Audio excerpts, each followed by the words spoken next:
పుదుచ్చేరిలోని యానాం ప్రాంతంలో భారీ చేప జాలర్లకు చిక్కింది. 100 కేజీల ఫాన్ స్కేట్ ఫిష్ను పట్టుకున్నారు మత్స్యకారులు. దానిని 17,000 రూపాయలకు విక్రయించారు.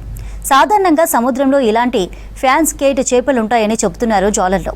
అయితే గోదావరి నదిలోకి ఫ్యాన్ స్కేట్ ఫిష్లు రావడం అరుదని చెబుతున్నారు. 10 మంది కలిసి తాడు సాయంతో ఫ్యాన్ స్కేట్ చేపను బోటులో నుంచి బయటకు తీశారు.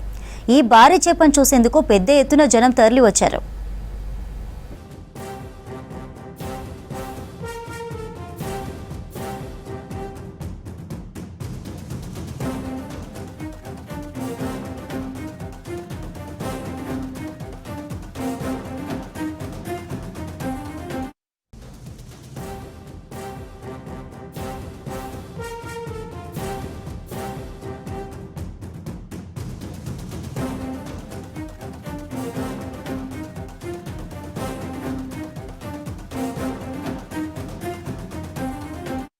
పుదుచ్చేరిలోని యానాం ప్రాంతంలో భారీ చేప జాలర్లకు చిక్కింది.